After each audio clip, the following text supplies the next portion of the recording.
David rose up early in the morning and left the sheep with a keeper, and took the provisions and went, as Jesse had commanded him.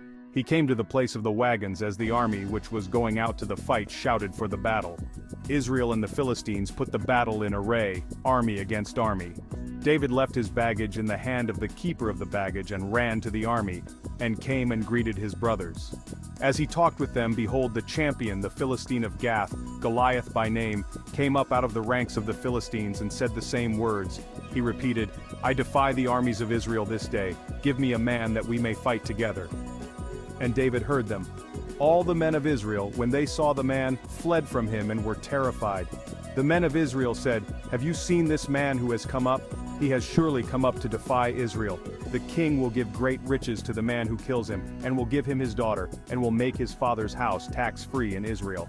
David spoke to the men who stood by him, saying, "What shall be done to the man who kills this Philistine and takes away the reproach from Israel? For who is this uncircumcised Philistine that he should defy the armies of the living God?" The people answered him in this way, saying, "So shall it be done to the man who kills him." Eliab his eldest brother heard when he spoke to the men, and Eliab's anger burned against David, and he said, "Why have you come down? With whom have you left those few sheep in the wilderness? I know your pride and the evil of your heart, for you have come down that you might see the battle." "What have I now done? Is there not a cause?" David said. He turned away from him toward another, and spoke like that again, and the people answered him again the same way. When the words were heard which David spoke, they rehearsed them before Saul, and he sent for him. David said to Saul, "Let no man's heart fail because of him. Your servant will go and fight with this Philistine." Saul said to David, "You are not able to go against this Philistine to fight with him, for you are but a youth, and he a man of war from his youth." David said to Saul, "Your servant was keeping his father's sheep, and when a lion or a bear came and took a lamb out of the flock, I went out after him, struck him, and rescued it out of his mouth. When he arose against me, I caught him by his beard, struck him and killed him. Your servant struck both the lion and the bear. This uncircumcised Philistine shall be as one of them, since he has defied the armies of the living God. The Lord, who delivered me out of the paw of the lion and out of the paw of the bear, will deliver me out of the hand of this Philistine." Saul said to David, "Go, the Lord will be with you." Saul dressed David with his clothing. He put a helmet of bronze on his head and he clad him with a coat of mail. David strapped his sword on his clothing and he tried to move, for he had not tested it. David said to Saul, "I can't go with these, for I have not proved them." Then David took them off. He took his staff in his hand and chose for himself 5 smooth stones out of the brook, and put them in the pouch of his shepherd's bag which he had. His sling was in his hand, and he came near to the Philistine. The Philistine walked and came near to David, and the man who bore the shield went before him. When the Philistine looked around and saw David, he disdained him, for he was but a youth, and ruddy, and had a good-looking face. The Philistine said to David, "Am I a dog that you come to me with sticks?"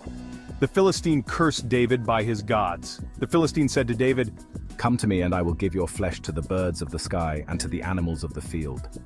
Then David said to the Philistine, "You come to me with a sword, with a spear, and with a javelin, but I come to you in the name of the Lord Almighty, the God of the armies of Israel, whom you have defied. Today the Lord will deliver you into my hand. I will strike you and take your head from off you.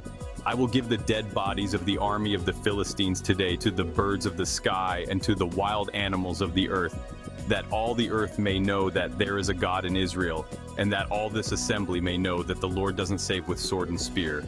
For the battle is the Lord's, and he will give you into our hand." When the Philistine arose and walked and came near to meet David, David hurried and ran toward the army to meet the Philistine. David put his hand in his bag, took a stone and slung it, and struck the Philistine in his forehead. The stone sank into his forehead, and he fell on his face to the earth. So David prevailed over the Philistine with a sling and with a stone, and struck the Philistine and killed him. But there was no sword in David's hand. Then David ran, stood over the Philistine, took his sword, drew it out of its sheath, killed him, and cut off his head with it. When the Philistines saw that their champion was dead, they fled. The men of Israel and of Judah arose and shouted and pursued the Philistines as far as Gai and to the gates of Ekron. The wounded of the Philistines fell down by the way to Shaaraim, even to Gath and to Ekron. The children of Israel returned from chasing after the Philistines, and they plundered their camp. David took the head of the Philistine and brought it to Jerusalem, but he put his armor in his tent. When Saul saw David go out against the Philistine, he said to Abner, the captain of the army, Abner, whose son is this youth? Abner said, As your soul lives, O king, I can't tell. The king said, Inquire whose son the young man is. As David returned from the slaughter of the Philistine, Abner took him and brought him before Saul with the head of the Philistine in his hand.